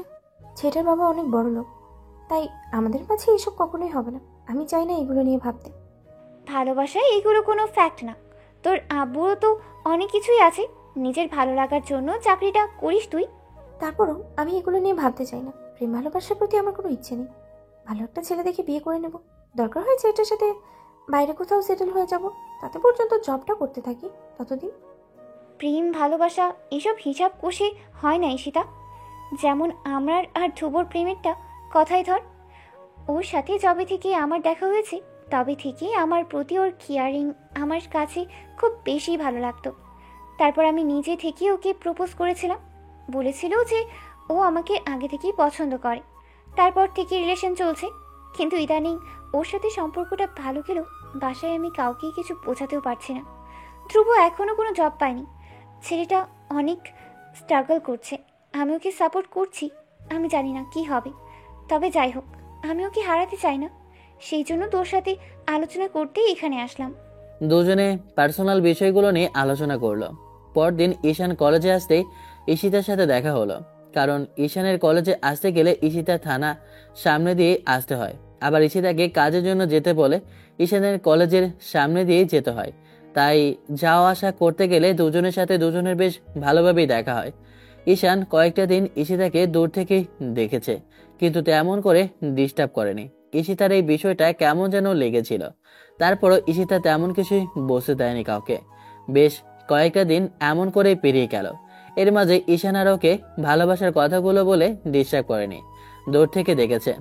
রাতে কল করে একটু কথা বলার চেষ্টা করেছে, কিন্তু মেয়েটা প্রচুর পরিমাণে ঈশানের উপর বিরক্ত, সেটা ঈশান খুব ভালো করেই বুঝতে পারে।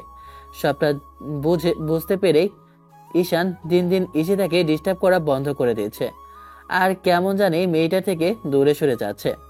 কথাগুলো ভাবতেই আমারও মন খারাপ লাগে। আমি জানি না মেয়েটা আর কি করে নিজেকে মনের কথাগুলো বোঝাবে। দিন শেষে একটা কথা বারবার মনে হয়, এগুলো হয়তো বা কখনো ঠিক হবার নয়। যদি হতো অনেক আগেই হতো। 6টা মাস একটা মেয়েকে ভালোবাসি, আর তাকে একটাবারও বোঝাতে পারলাম না। এরই মাঝে আমার চাচাতো ভাইয়ের সাথে আমার দেখা হয়। ছেলেটা ওদের বাসায় আসে।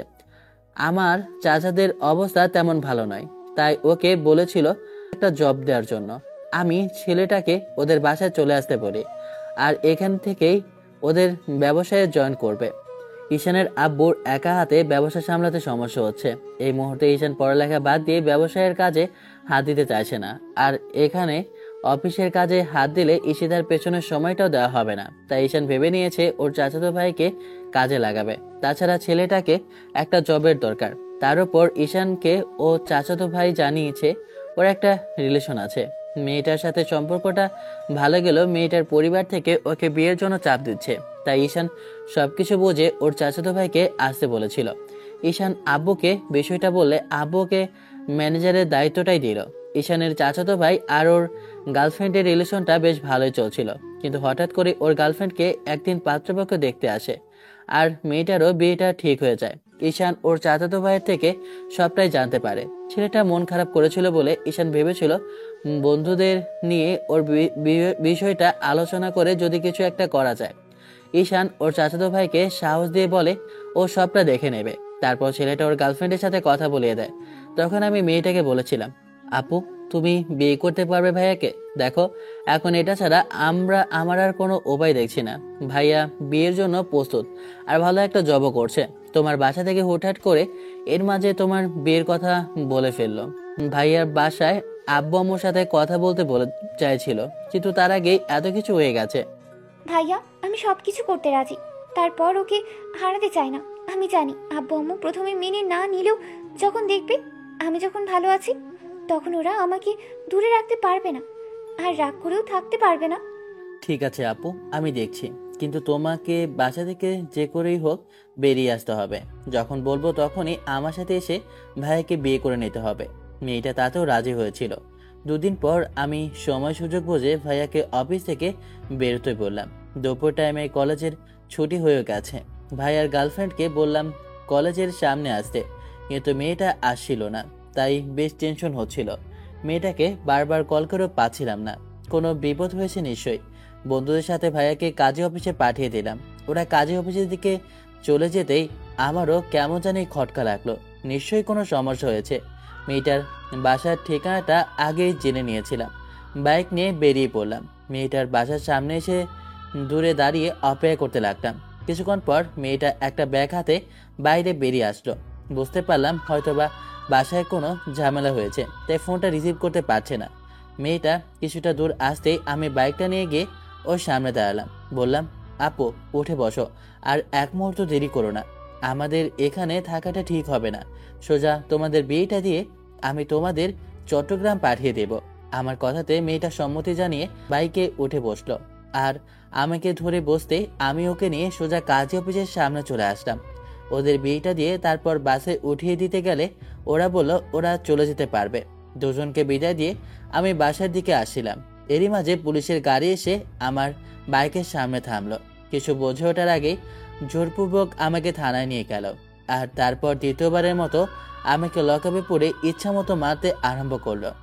আমার সাথে ঈশিতার কি এমন শত্রুতা যে প্রতিবার ও আমাকে থানায় তুলে আনে আর ইচ্ছে মতো মারে। অন্যদিকে নীলার বাসা থেকে ওর আব্বু ঈশিতাকে কল করে বলেছিল ওনার মেয়েকে কেউ কিডন্যাপ করে নিয়ে গেছে। এগুলো জানার পরে ঈশিতা ভুলভাল সিদ্ধান্ত নিয়ে থানা থেকে বেরিয়ে নীলার খোঁজ খবর করতে আরম্ভ করে। তারপর যখন নীলা আর ঈশানকে যেখানে দেখা হয়েছিল সেখান থেকে জিজ্ঞেস করতে সবাই আমার নামটাই বলে। ঈশিতার বিষয়টা নিয়ে সন্দেহ জাগে। আমি যে ছেলে কিনা ঈশিতার পেছনে পড়েছিলাম সেই ছেলে কিনা এখন আবার ওরই বান্ধবী নীলাকে কিডন্যাপ করেছি। এগুলো ভেবে মেয়েটা বিষয়টা মানতে পারেনি, রাগে দুঃখে আমাকে খুঁজতে আরম্ভ করে। আমি বাসার দিকে যখনই যাচ্ছিলাম তখনই সে মেয়েটা আমাকে পেয়ে যায়, তারপর থানায় নিয়ে আসে। লকআপে ঢুকে ইচ্ছে মতো আমাকে যতবার খুশি গায়ে আঘাত করেছে। একটা পায়ে এত বেশি আঘাত করেছে যার জন্য আমি আর সোজা পায়ে দাঁড়িয়ে থাকতে পারছি না। তা ভেঙে গেছে কিনা সেটা বুঝতে পারছি না, কারণ শরীরে বিন্দুমাত্র শক্তি নেই। এর মাঝে ঈশিতা লাঠিটা ফেলে দিয়ে বলতে আরম্ভ করলো, মার খেতে যখন এতই কষ্ট হয় তাহলে অন্যায় করিস কেন? তোকে বলেছিলাম না ভুলেও কোনো অন্যায় করিস না, শেষে কিনা আমার বান্ধবীকে নিয়ে পালানোর চেষ্টা করলি। তোকে তো আজকে মেরে ফেলাই উচিত ছিল। লজ্জা করে না? তোর 6টা মাস আমার পেছনে ঘুরেছিস আর আজকে আমার বান্ধবীকে নিয়ে বানাচ্ছিস। এই জন্যই তোদের মতো ছেলেদের বিশ্বাস করতে নেই। ঈশিতা কথাগুলো বলে শেষ করতেই আমি কোনো রকমে ওর দিকে ঝাপসা চোখে তাকিয়ে বললাম, ভুলভাল বুঝে আসাটা আপনার একটা অভ্যাস ম্যাডাম। আমি আপনার বান্ধবীকে নিয়ে পালাইনি, আপনি ওনাকে জিজ্ঞেস করে দেখতে পারেন। অবশ্য আমার কোনো কথাই যে আপনি বিশ্বাস করেন না সেটা আমি খুব ভালো করেই জানি। আপনাকে এক্সপ্লেন করার মতো কোনো ইচ্ছেই আমার নেই। শেষে আপনি আবারও সেই পার্সোনাল বিষয়টাকে এতদূর নিয়ে আসলেন। আজকে এই বিষয়টা মনে হয় না শুধু আমাদের মাঝে থাকবে, এসব বাইরে গেলে আপনার কি অবস্থা হবে আপনি শুধু সেটুকুই ভাবছি। তুই আবার আমাকে বোঝাতে এসেছিস? তুই কি বোঝাতে চাচ্ছিস? হ্যাঁ, তুই বুঝতে পারছিস না আমি তোর কি অবস্থা করতে পারি? এরপরও তোর মুখে কথা বেরোচ্ছে। আসলে তোর লজ্জা শরম বলতে না কিচ্ছু নেই। আমি প্রথমে ভেবেছিলাম তুই হয়তো একটা ভালো ছেলে, কিন্তু তুই যে এত বখাটে আর বজ্জাত সেটা আগে জানলে আগেই তোর ব্যবস্থা করে দিতাম। দাঁড়া, আজকে তোকে আমি হসপিটালে বেডে শুইয়ে না দিলে বাসায় যাব না। মেয়েটা আবারও আমাকে যখনই আঘাত করতে যাবে তখনই কেউ একজন থানার দরজায় এসে দাঁড়ালো আর চিৎকার করে বলতে লাগলো, ঈশিতা, আর একটা আঘাত তুই ওর শরীরে করবি না। কারো কথাতে ঈশিতা পেছন ফিরে দেখলো নীলা আর একটা ছেলে দাঁড়িয়ে আছে। ওদের দুজনের গলাতেই মালা। ঈশিতা দুজনে পাশাপাশি দেখে বুঝে গেল ওদের দুজনে বিয়ে হয়েছে। মেয়েটা তাড়াহুড়ো করে লকআপ থেকে বেরিয়ে এসে ওদের সামনে দাঁড়াতেই নীলা বলতে লাগলো, সব কিছু না জেনে না শুনে আজকে একটা ছেলেকে তুই থানায় তুলে এনে এমন করে মারলি। তোর কি কোনো কাণ্ডজ্ঞান নেই? আব্বু তোকে বললো কেউ আমাকে কিডন্যাপ করে নিয়ে গেছে, তুই যেটা যাচাই না করি আব্বুর কথাতেই ওকে ধরে আনলি। একটা বার জানার চেষ্টা করলি না কি হয়েছিল? আমি তোকে বলেছিলাম না আমার একটা ছেলের সাথে রিলেশন ছিল। ঈশানের ভাইয়ের সাথেই আমার রিলেশনটা ছিল। আজকে ঈশানের সাথে গিয়ে আজকে ধ্রুবকে বিয়েটা করেছি। ঈশান আমাদের হেল্প করেছিল, আর তার জন্য তুই আজকে ওকে এমন করে শাস্তি দিলি। দুজন মানুষকে একটা সম্পর্কে জড়িয়ে দেওয়ার অপরাধে তুই ঈশানকে এমন করে আঘাত করলি। তোদের মতো মানুষেরা এরকম যদি করতে থাকিস তাহলে ভবিষ্যতে মানুষ একজন আরেকজনের সম্পর্কে কখনো আর হেল্প করবে না। তুই আজকে যে কাণ্ডটা করলি না, এর জন্য আমার তোর উপর খুব রাগ হচ্ছে। তুই আমার বান্ধবী না হলে আমি আজকে তোকে কষে একটা থাপড় মারতাম। সেটা তোকে সেই প্রথম থেকে ভালোবেসে আসছে, তুই তার ভালোবাসার মর্যাদা তো দিতেই পারলি না, উল্টো বারবার ছেলেটার উপর এমন টর্চার করলি। ঈশিতা কিছু বলতে যাবে তার আগে নীলা ওকে হাতের ইশারায় থামিয়ে দিয়ে বলে, ব্যাস, আমি তোর থেকে কিচ্ছু শুনতে চাইছি না। যে ছেলেটা তোকে হেল্প করলো তাকে তুই এভাবে আঘাত করেছিস। নিজের পার্সোনাল রাগটা তুই নিজেদের মধ্যে রাখলেই পারতি, কিন্তু সেটা না করে তুই ছেলেটার উপর রাগ দেখালি। আসলে কি জানিস তো, এত ভালোবাসার পরেও যে মুছতে না পারে তাকে আমার কিচ্ছু বলার নেই। ঈশিতা এবার কনস্টেবলকে বলল ঈশানকে ছেড়ে দিতে। কনস্টেবল এসে আমাকে ছেড়ে দিল। উঠে দাঁড়াতেও পারছি না, কোনো রকমে ঘুরে ঘুরে লকআপের বাইরে এসে পড়ে যেতে নিলেই আমার চাচাতো ভাই ধ্রুব এসে আমাকে ধরে ফেললো আর বলল, ঈশান, আমার জন্য শেষ পর্যন্ত তোকে এত বেশি কষ্ট পেতে হলো। আমি ভাবতেও পারিনি যে নীলার আব্বু এরকম একটা কাজ করবে, যার জন্য এই মেয়েটা তোকে তুলে আনবে। কথা বলতেও কষ্ট হচ্ছে। তারপর ঈশিতার দিকে তাকিয়ে কোনো রকমে বললাম, ভাইয়া তোদের কোনো দোষ নেই। তোদের এক করার জন্য আমাকে যদি জীবন দিতেও হতো, তারপর আমি ভালোবাসার জন্য দুটো মানুষকে আলাদা হতে দিতাম না। জানো তো ম্যাডামের বড্ড বেশি ইগো, তাই জেদের বসে উনি অনেক কিছুই করতে পারে। উনি এর আগেও একবার আমাকে থানায় তুলে এনেছিল অন্য কারো কথাতে। ম্যাডাম সবসময় নিজের পার্সোনাল রাগটা আমার উপর মিটিয়েছে। প্রতিনিয়ত উনি আমাকে অপমান করেছে, আর আজকে বিনা অপরাধে তুলে এনে এরকম করে মারলো। একটা কথা ম্যাডাম, কাউকে ভালোবাসতে না পারলে তাকে অপমান করার অধিকার আপনার নেই। আপনার সাথে আমার দেখা হবে না। আজকে যেটা করলেন তাতে আমি খুব ভালো করেই বুঝতে পারছি আপনি কারো ভালোবাসা পাওয়ার যোগ্যই নয়। জীবনে কখনো যদি কাউকে ভালোবাসেন না, তাহলে বুঝতে পারবেন মানুষ একতরফা ভালোবাসলে কতটা বেশি কষ্ট পায়। সম্পর্কের মাঝে যে টানাপোড়েন হবে সেটা থেকে আমার এই কষ্টটা বোঝার জন্য যথেষ্ট। আপনি খুব শীঘ্রই বুঝে যাবেন। আর কোনো কথা বললাম না, দাঁড়িয়ে থাকার মতো শক্তিটুকুও নেই। পাগুলো যে একটা আশ্রয় নেই সেটা খুব ভালো করেই বুঝতে পারছি। বাইরে বেরিয়ে আসতেই মেহেদি আর শুভ এসে ধরাধরি করে হসপিটালে নিয়ে গেল। তারপর আর কিছু মনে নেই। যখন জ্ঞান ফিরল তখন ডক্টরকে দেখলাম। আব্বু ডক্টরের পাশে দাঁড়িয়ে আছে। আব্বুকে দেখে বেশ খানিক ভয় পেয়ে গেলাম। এগুলো যে আর লুকানোর অবস্থায় নেই। আম্মু পাশে বসে আছে। আমার জ্ঞান ফিরতেই আম্মু কান্নাকাটি জোরে দিল। আমি কিছু বলার আগেই আম্মু কান্না করে বলতে লাগলো, এখন বাদলো তো ঝামেলা? শরীরের এই অবস্থা করে বাড়ি এসেছো, আবার বলছো কিছু হয়নি? বারবার বলেছিলাম এগুলোর মধ্যে জড়ানোর দরকার নেই। আমি হাজারবার জিজ্ঞেস করেছি, কোনো মেয়েকে পছন্দ থাকলে আমাদের বলো। তুমি ওই মেয়েটার পিছনে 6 মাস পড়েছিলে, একটা বার আমাদের বুঝতে দাওনি। আজকে মেহেদি আর শুভ যদি না বলতো তাহলে তো কিছুই জানতে পারতাম না। এত কিছু হয়ে গেল আর তুমি আমাদের একটাবার জানাওনি। তেমন কিছু না আম্মু, পছন্দ ছিল, কিন্তু মেয়েটা আমাকে পছন্দ করে না। আর ওসব কথা বাদ দাও। আমি আজকে প্রমিস করেছি আর তোমাদের কথার অবাধ্য হব না। তোমরা যা বলবে আমি তেমন করে চলবো। আমার আর পছন্দ নেই। এখন থেকে অনেক ভালো ছেলে হয়ে যাব, আর কখনো কাউকে এসব বিষয়ে সাহায্য করব না। এবার হলো তো আম্মু, প্লিজ এবার অন্তত চুপ করো। আম্মু কেঁদে চলেছে, কিছুতেই থামতে পারছিলে না।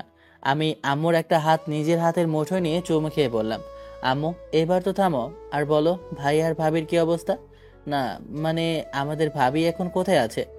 ওকে আমাদের বাসায় পাঠিয়ে দিয়েছি।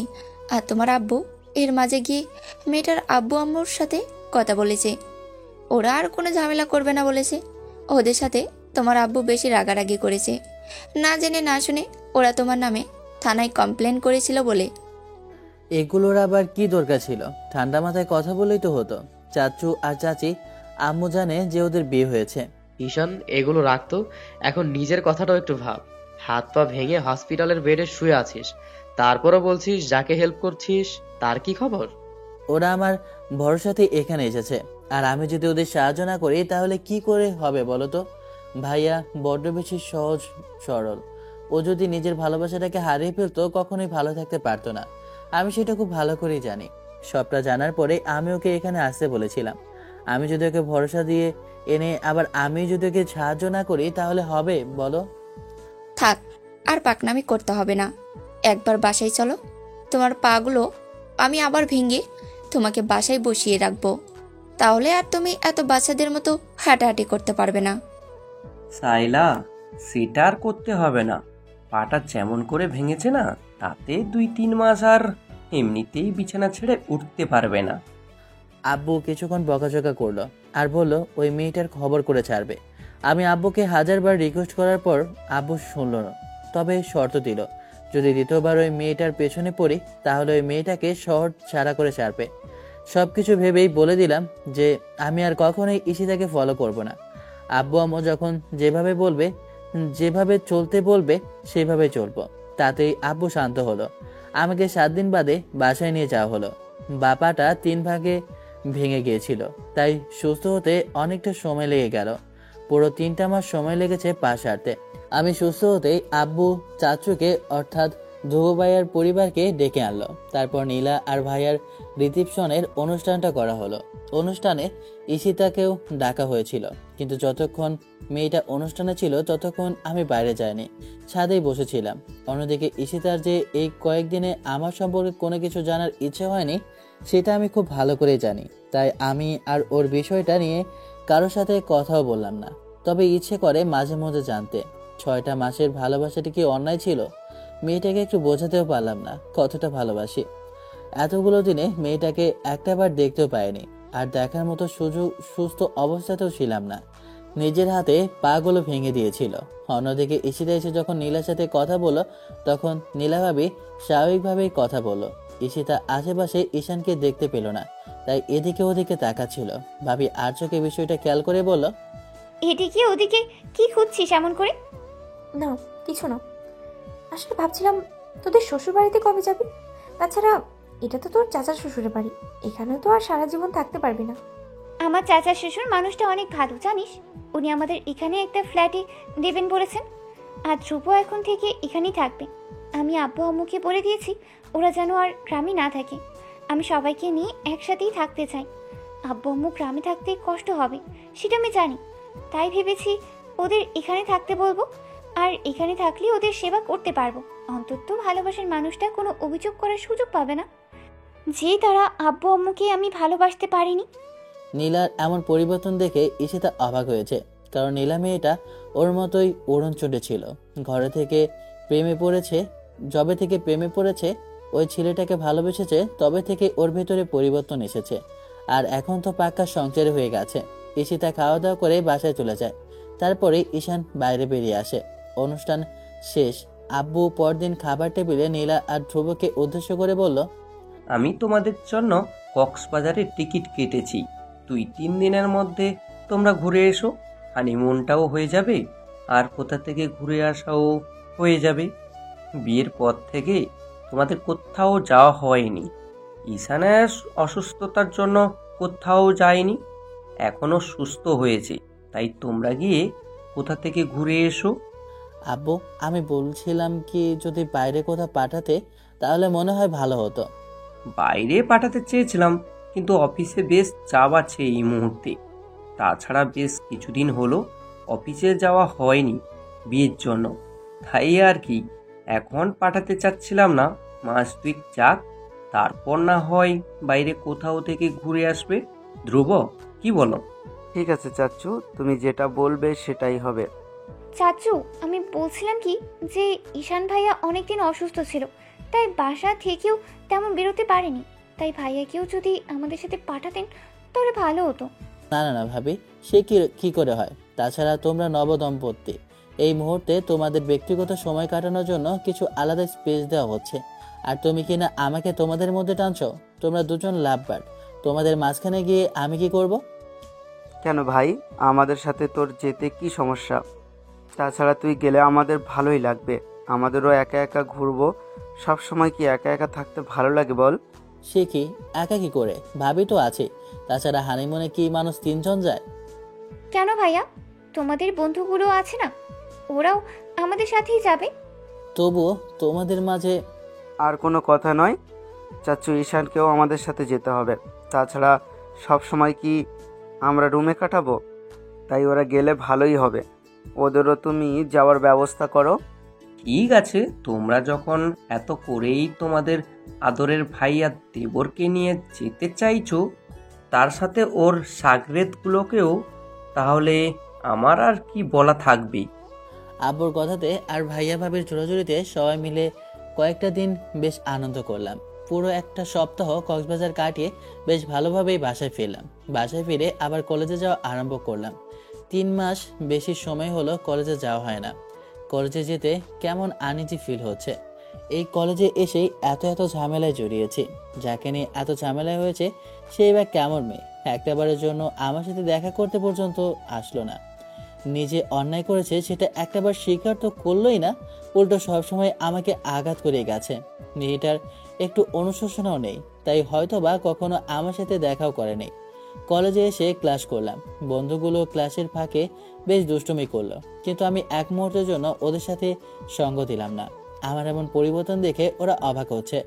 ভাবছি পড়ালেখায় মনোযোগ দেওয়ার চেষ্টা করব। কলেজ ছুটি হতে বন্ধুদের সাথে বেরিয়ে আসলাম। রাস্তা দিয়ে হাঁটছি, থানার সামনে আসতেই কে একজন আমার দিকে নজর দিয়েছে। সেটা আমি না দেখতে পেলেও সে খুব ভালোভাবে এক নজরে তাকিয়ে আছে। মেহেদি আর শুভ সাথে কথা বলতে বলতে আমি হেঁটে যাচ্ছিলাম, কারণ ওদের বাসা যাবার রাস্তাটা আর একটু এগিয়ে গিয়েই পড়বে। থানার সামনে দিয়ে যাওয়ার সময় ঈশিতা আমাকে দেখতে পেল, কিন্তু আমার আর কোনো ইচ্ছা নেই থানার দিকে তাকানো। এই থানাতেই সবকিছু হারালাম। কয়েকদিন পরের ঘটনা, নীলা ভাবির সাথে দেখা করতেই ঈশিতা আমাদের বাসাতে আসলে ভাইয়া ভাবি এখনো আমাদের বাসাতেই আছে। ভাইয়া বাহির থেকে ফিরলে ওদের জন্য ফ্ল্যাটে গিফট করাবে। ঈশিতা আমাদের বাসায় এসে নীলার সাথে দেখা করতেই আম্মু এসেও ওর সাথে কথা বলল। তোমার নাম ঈশিতা? জি আন্টি, আমি ঈশিতা। আম্মু বুঝে গেল এই মেয়েটার জন্য ঈশানের এই অবস্থা হয়েছিল। আম্মু আর তেমন কিছু না বলে উঠে গিয়ে নাস্তা এনে ঈশিতার সামনে রাখলো। তারপর সেখান থেকে চলে যেতে নিলে ঈশিতা বলতে লাগলো, আন্টি আপনিও বসুন না। না না, তোমরা গল্প করো, আমাদের মাঝখানে আমি কি কথা বলবো? আন্টি আমি তেমন কোনো পার্সোনাল কথা বলতে আসিনি। ঠিক আছে, তোমরা কথা বলো। ঈশিতা আম্মুকে অনেকবার জোর করার পরও আম্মু ওর সাথে কথা বলল না। ঈশিতা ভাবলো ওনার ছেলের এমন অবস্থা করেছি, তাই হয়তো রাগে কথা বলতে চাইছে না। নীলা বিষয়টা বুঝতে পেরে বলতে লাগলো, তুই যেমনটা ভাবছিস তেমন কিছু নয়। তুই তো সব সময় আসিস না, তাই আমাদের কথা বলার সুযোগ করে দিল। আর যা ভাবছিস তেমনটা তো কিছুটা হলেও হবেই, কারণ ওনার একমাত্র ছেলেকে তুই এমন করে মেরেছিস। সেই জন্যই তো গিল্টটা ফিল হচ্ছে। কিছুতেই কোনো কাজে মনোযোগ দিতে পারছি না। বারবার মনে হচ্ছে শুধু শুধু সেদিন ছেলেটার গায়ে হাত তুললাম। তাই তোর সাথে কথা বলতে আসলাম। মানে? আমার সাথে ঈশানের একটু যোগাযোগ করিয়ে দিবি? ওকে আমি একটু সরি বলতাম, তাই আর কি। দেখ ঈশিতা, কখনো এসবের চিন্তাও করিস না। যে সম্পর্কটা তুই নষ্ট করে দিয়েছিস সেটা নিয়ে কথা না বাড়ানোই ভালো। চাচু আর চাচি আম্মু ঈশানের সাথে অনেক রাগারাগি করেছে। সেদিনের পর থেকে ছেলেটা কেমন যেন চেঞ্জ হয়ে গেছে। ওকে যেমনটা প্রথমে দেখেছিলাম এখন আর তেমনটা নেই। এখন কারোর সাথেই মেশে না, বাসা থেকেও তেমন বের হয় না। কলেজ থেকেই বাসা আর বাসা থেকেই কলেজ, এমনটা করে চলছে ছেলেটা। পড়ালেখাও মনোযোগ দিয়েছে।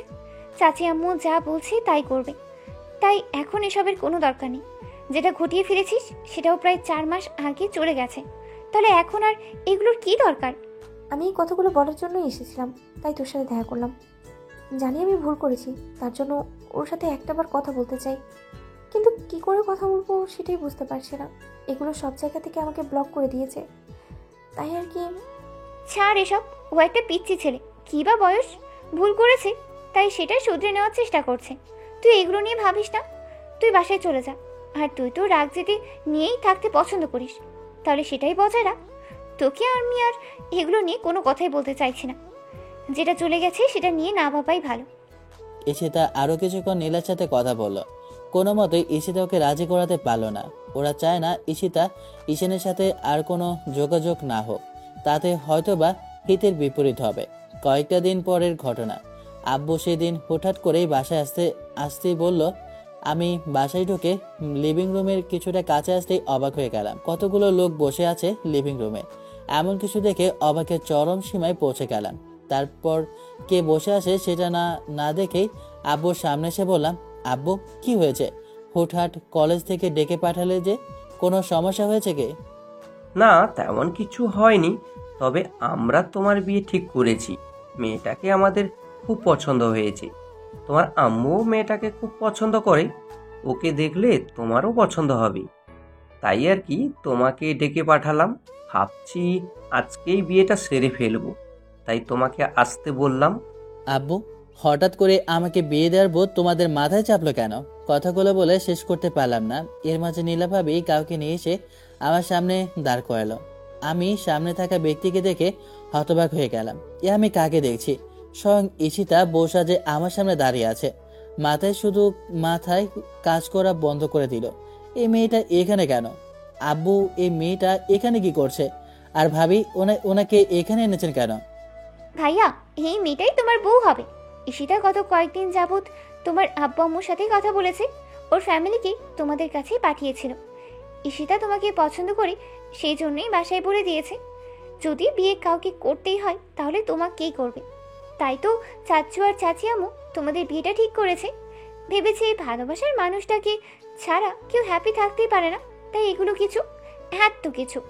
এখন সবটা ভুলিয়ে ঈশিতাকে চাচু আর চাচি আম্মু মেনে নিয়েছে। আব্বু আম্মু মেনে নিলেও আমি কখনো মেনে নেব না। এই রাগী আর জেদি মেয়েটাকে বিয়ে করা আমার পক্ষে সম্ভব না। আব্বু আম্মু তোমরা এই বিয়েতে বারণ করে দাও, আমি এই বিয়ে করতে পারবো না। আমার কথাতে ঈশিতা মাথা নিচু করে ফেললো। তারপর কিছুক্ষণ বাদে এসে আমাকে দাঁড়ালো। আমি ওর থেকে দূরে সরে যেতে নিলে ঈশিতা আমার একটা হাত দুই হাতের মুঠোয় নিয়ে বলতে লাগলো, ঈশান, আমি ভুল করেছি, তার জন্য আমাকে শাস্তি দিও, তারপরও বিয়েতে বারণ করো না। আমি অনেক কষ্টে আঙ্কেল আন্টি আর আব্বু আম্মুকে রাজি করিয়েছি। তুমি যদি এখন বিয়েটা ভেঙে দাও তাহলে আমি তোমাকে হারিয়ে ফেলবো। ঈশান প্লিজ, এরকম কিছু করো না। আমি আমি ভালো থাকতে পারছি না ঈশান। তোমার এই ইগনোরটা আমাকে খুব ভালোভাবেই ডিস্টার্ব করছে। আমি চাই তুমি আবার আমাকে ভালোবাসো, আগের মতো আমাকে ভালোবেসে নিজের কাছে টেনে নাও। কিন্তু আমি এগুলো চাই না। আপনি এখান থেকে চলে যান। আপনার জন্য যে ভালোবাসাটা ছিল সেটা আপনারই রাগ, অহংকার আর ইগোর কাছে হেরে গেছে। আপনার মতো অহংকারী আর জেদি মেয়ে কাউকে ভালোবাসতে পারে না। আপনি আমার সাথে ভালো থাকলেও আমি আপনার সাথে ভালো থাকতে পারবো না। আপনি আপনার মতো কাউকে খুঁজে তার সাথেই সম্পর্ক করুন, তাহলে ভালো থাকতে পারবেন। ঈশান, কি হচ্ছে কি? তোমার সুখের কথা ভেবেই আমি ওর সাথে তোমার বিয়েটা ঠিক করলাম, আর তুমি যদি বেঁকে বসে থাকো তাহলে কি করে হবে? তুমি কিন্তু আমাদের বলেছিলে না আমরা যার সাথে তোমার বিয়ে ঠিক করব তার সাথেই তুমি বিয়েটা করে নিবে। তাহলে এখন কেন এমন কথা বলছো? ঈশিতাকে বিয়ে করো, তারপরও নিজেদের রাগ অভিমানটা মিটিয়ে নিও। হাব্বু, ভালোবাসা ছাড়া কেউ সুখে থাকতে পারে না। তোমার চাচাতো ভাইকে দেখেই তো বুঝতে পেরেছো রাগ জেদের কারণে নিজের ভালোবাসাকে দূরে সরিয়ে দিতে চাইছিল। তুমিও তো চাইতে মেয়েটাও তোমাকে ভালোবাসুক, সেটাই হয়েছে। তাহলে এখন কেন জেদ করে বসে থাকবে? আব্বু আম্মু আর সবাই মিলে আমাকে অনেকক্ষণ যাবৎ রিকোয়েস্ট করতে লাগলো, আর ঈশিতা তো রীতিমতো আমাকে জড়িয়ে ধরে কান্নাকাটি করলো বিয়েটা করে নিতে। কিছু একটা ভয়ে রাগের বসেই বিয়েতে হ্যাঁ বলে দিলাম। তারপর আর কি, বিয়েটা হয়ে গেল। শ্বশুর শাশুড়ি অনেকক্ষণ যাবৎ আমাকে বোঝালো। আমি ওনাদের সাথে হেসেই কথা বললাম, কারণ এই মুহূর্তে ওনাদের সাথে ঈশিতার সাথে রাগ দেখালে ওনাদের খারাপ লাগবে। আমি তো এই মেয়েটাকে কিছুতেই মেনে নেব না। ওর সাহস কি করে হয় আমার গায়ে হাত তোলার? এখন থেকে ওকে তো আমি শাস্তি দিয়েই ছাড়বো। একবার যেহেতু বিয়েটা হয়েছে তাহলে ওকে আমি রাগ জেদ কাকে বলে সেটা বোঝাবো। রাতে খাওয়া দাওয়া শেষ হতে ঈশিতার আব্বু আম্মু চলে গেল। নীলাভাবে ঈশিতাকে অনেক আগে ঈশিতাকে রুমে বসিয়ে দিয়ে গেছে। আমি রুমে আসলাম। ভেতরে এসেই আমি মাথার পাগড়িটা খুলে ফেললাম, কারণ ইচ্ছে করছে না এগুলো পরে সংসেজে বসে থাকতে। রাগ হচ্ছে খুব। ওয়াশরুম থেকে ফ্রেশ হয়ে আসলাম। একটু পরে ঈশিতা এসে আমার সামনে দাঁড়াতেই আমি গিয়ে সোফায় বসে পড়লাম। ঈশিতা কিছু বলবে তার আগেই বলতে লাগলাম, এই বিয়েটা কোনো মানেই হয় না। আপনি জোর করে আমাকে বিয়েটা করলেন। সবাইকে ইমোশনাল ব্ল্যাকমেল করে রাজি করাতে পারলে আমাকে কখনোই আপনার কথাই ভোলাতে পারবেন না। আমি কথাগুলো বলতে ঈশিতা এসে আমার সামনে দাঁড়ালো।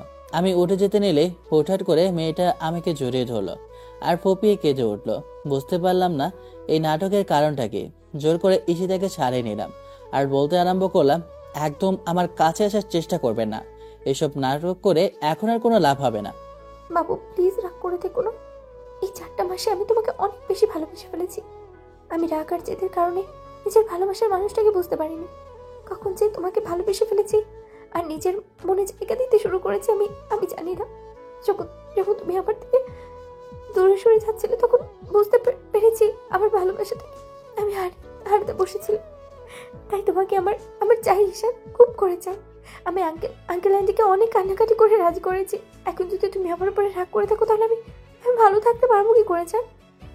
ভালো থাকবেন কি করে সেটা আপনি জানেন। আপনি তো এতদিন ঠিকই ভালো ছিলেন, মাঝখান থেকে শুধু কষ্ট পেয়েছি আমি। শোনো, তোমাকে কষ্ট দিয়ে কখনোই ভালো ছিলাম না।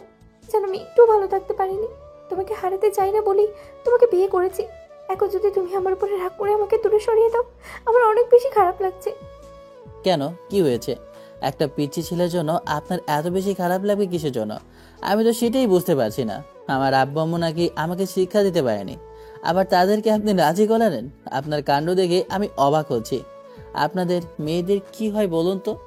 মেয়েটাকে ছাড়িয়ে নিয়ে আমি সোফায় বসতেই মেয়েটা এসে আমার পাশে বসে একটা হাত জড়িয়ে ধরে ফুবিয়ে ফুবিয়ে বলতে লাগলো, বাবু, যা শাস্তি দেওয়ার দাও, তারপরে তোমার থেকে আমাকে দূরে সরিয়ে দিও না। তোমাকে ছাড়া আমার আমার নিঃশ্বাস নিতেও কষ্ট হয়। বিশেষ করো, তোমাকে অনেক বেশি ভালোবাসি। আমাকে এরকম রাগ করে দূরে সরাচ্ছ কেন? তুমি না আমাকে ভালোবাসতে। আমি সেদিন বুঝতে পারিনি এরকম কিছু হয়েছে। হঠাৎ করে নীলার আব্বু বললো তুমি ওকে নিয়ে পালিয়ে এসেছো, তুমি নীলাকে ভালোবাসো। এসব নিয়ে আমি ভাবতে পারছিলাম না যে তুমি আমাকে ভালোবাসতে, সেই কিনা তুমি আবার ওর সাথে পালিয়ে যাচ্ছ। তাই রাগ হয়ে গেছিলাম, না জেনে না বুঝে এরকম কাজ করে ফেলেছিলাম। প্লিজ আমাকে মাফ করে দাও জান। আপনার কথা শুনে আমি অবাক হচ্ছি। 6টা মাস আমি যার পেছনে ঘুরলাম, যাকে এত ভালোবাসলাম, তাকে ছেড়ে তারই বান্ধবীকে ভালোবাসবো? আজব ক্যারেক্টার আপনার। আমার মন কি আপনাদের মেয়েদের মতো নাকি যে হুটহাট করে মুড সুইং করবে? একবার যাকে ভালোবেসেছি তাকে সারা জীবন ভালোবেসে যাব। আমাদের দেখা হওয়া প্রথম দিন থেকেই আপনি সবসময় খালি আমাকে ভুলই বুঝে গেলেন। আমার সাথে যেমন করেছেন ঠিক তেমনটাই আপনার সাথেও হবে। এতদিন তোমাকে আমি যতগুলো আঘাত করেছি ঠিক ততগুলো আঘাত তুমি দরকার পড়লে আমাকে করো, তারপর আমার উপরে রাগ করে থেকো না। প্লিজ ঈশান, আমাকে দূরে সরিয়ে দিও না, আমাকে একটু জড়িয়ে ধরো। আমার খুব ইচ্ছে করছে তোমার বুকে মাথা রাখতে। তুমি তুমি এমন করে দূরে সরিয়ে দিলে আমি অনেক কষ্ট পাবো। আমিও চাই না আপনি ভালো থাকেন। আপনি আমার কাছে থেকে তিলে তিলে কষ্ট পাবেন, আমি সেটাই চাই। যতটা কষ্ট ঠিক আমাকে দিয়েছেন ঠিক ততটা কষ্ট আপনি পাবেন। আমি কথাগুলো বলে সোফায় শুয়ে পড়লাম। মেয়েটা ফুপিয়ে কান্নাকাটি করছে, তাই বললাম যদি কান্নাকাটি করতে হয় তাহলে বাইরে গিয়ে করুন, আমাকে ঘুমাতে দিন। ঈশিতা আমার রাগী কণ্ঠ শুনে কেঁপে উঠল। কিছুক্ষণ পর মেয়েটা বেলকনিতে গিয়ে দাঁড়ালো, তারপর ফুপিয়ে ফুপিয়ে উঠতে লাগলো। আব্বু আম্মুর সাথে অনেক রাগারাগি করেছি, আর এখন রুমে এসে ওই মেয়েটাকে কষ্ট দিচ্ছি। ভালোবাসার মানুষটাকে পেয়েছি, এটাই বা কম কিসের? কথাগুলো ভেবেই আর এক মুহূর্ত দেরি করলাম না। মেয়েটাকে আর কষ্ট দিতে ইচ্ছে হলো না। মেয়েটা বাসার সবাইকে রাজি করিয়েছে, তারপর আমাকে বিয়ে করেছে, এইটাই বা কম কিসের? যেখানে আশায় ছেড়ে দিয়েছিলাম মেয়েটাকে আর পাওয়া যাবে না, ভেবেছিলাম ওর সাথে আমার সম্পর্কটা কখনোই হবে না, আর এখান থেকে ওকে নিজের বউ হিসেবে পেয়েছি। আমি অনেক বেশি খুশি। আর এক মুহূর্ত দেরি করলাম না, বেলকনিতে চলে গেলাম। মেয়েটার বারবার ফুপিয়ে উঠছে। আমি পেছন থেকে গিয়ে মেয়েটাকে জড়িয়ে ধরলাম। ওর উন্মুক্ত পেটের ওপর 2 হাত রাখলাম, ঘাড়ে আর গলায় মুখ গুজে দিলাম। ঈশিতার ঘাড়ে কয়েকটা কিস করতেই মেয়েটা কেঁপে উঠল, আর পর মুহূর্তে আমার স্পর্শ পেয়ে কেমন যেন শান্ত হয়ে গেল। সেই বিকেল থেকে মেয়েটা কান্না করে যাচ্ছে। বিয়েতে বারণ করেছিলাম, তখন থেকে কান্না করছে। ঈশিতার ঘাড়ে অসংখ্য চুমো আর স্পর্শ ভরিয়ে দিলাম। মেয়েটা ফুপিয়ে ফুপিয়ে বলতে লাগলো, যতবারও কষ্ট দাও, তারপর আমাকে দূরে সরিয়ে দিও না প্লিজ। আমি আমি তোমার থেকে দূরে থাকতে পারছি না। যখন থেকে বুঝতে আরম্ভ করেছি তোমাকে ভালোবাসি, তখন থেকে তোমাকে ছেড়ে থাকার কথা আমি কল্পনাও করতে পারি না ঈশান। কিন্তু আপনি তো জব করেন, আমাকে তো ছেড়ে আপনার থাকতেই হবে। আজ বাদে কাল যদি ট্রান্সফার হয় তাহলে ঠিকই আমাকে ছেড়ে অন্য কোথাও চলে যাবেন। ঠিক আছে, তুমি যা বলবে তাই হবে। আমি আমি জবটা ছেড়ে দেবো। এখন থেকে অনেক ভালো মেয়ে হয়ে যাব, আর তোমার মিষ্টি একটা বউ হব। মনোযোগ দিয়ে সংসারটা করবো, তারপর আমার সাথে তোমার ভালোবাসা চাই ঈশান। এত তাড়াতাড়ি এত পরিবর্তন? নিজের ইচ্ছাটাকে শেষ করে দিতে নেই। আপনি না আপনার ইচ্ছাতে জব করেন, আর এই জবটা না আপনার পছন্দের, তাহলে কেন ছাড়বেন? তোমার যেটা পছন্দ না আমি সেটা কখনোই করবো না ঈশান। আপনার জবটা আমার পছন্দ না তেমনটা নয়, তবে সবাই আপনাকে হা করে দেখে, আর আমি চাই না আমার বউকে সবাই দেখুক। এখন থেকে আর দেখবে না। কিন্তু আমি তো দেখতে চাই। আমার কথাতে মেয়েটা অবাক হলো। আমি ওকে নিজে থেকে ঘোরালাম, কোমরে জড়িয়ে ধরে নিজের সাথে পেঁচিয়ে নিলাম। মেয়েটা কাবা কাবা কণ্ঠে বলল, কিভাবে? স্বামী যেমনভাবে স্ত্রীকে দেখে আমি ঠিক সেভাবেই দেখতে চাই আজকে রাতে। মেয়েটা আমার কথাতে লজ্জায় নুয়ে পড়ল। সাথে সাথে আমি ওর মুখটা তুলে ওর ঠোঁটে আলতো করে একটা চুমু খেলাম। মেয়েটা লজ্জা পেয়ে আমাকে জড়িয়ে ধরলো। আমি ওকে কোলে উঠে নিলাম। তারপর আর আপনাদের জানতে হবে কেন? আমাকে যেতে হবে। যা হচ্ছে আমাদের মাঝেই থাক। সবাই নিজ নিজ দায়িত্বে বাজে কমেন্ট করা থেকে দূরে থাকবেন। আর হ্যাঁ, তাড়াতাড়ি শেষ করলাম বলে বলবেন না যে হিরোইনকে কষ্ট কম দিলাম। নিজ নিজ জায়গা থেকে গল্পটাকে শুধু গল্পই ভাববেন, বাস্তবের সাথে মেলাবেন না। দেখা হচ্ছে অন্য কোনো দিন অন্য কোনো গল্পে। ততদিন পর্যন্ত সুস্থ থাকবেন, ভালো থাকবেন আর আমাদের সাথেই থাকবেন। ধন্যবাদ। আল্লাহ হাফেজ, tata, bye bye, have fun, খোদা হাফেজ।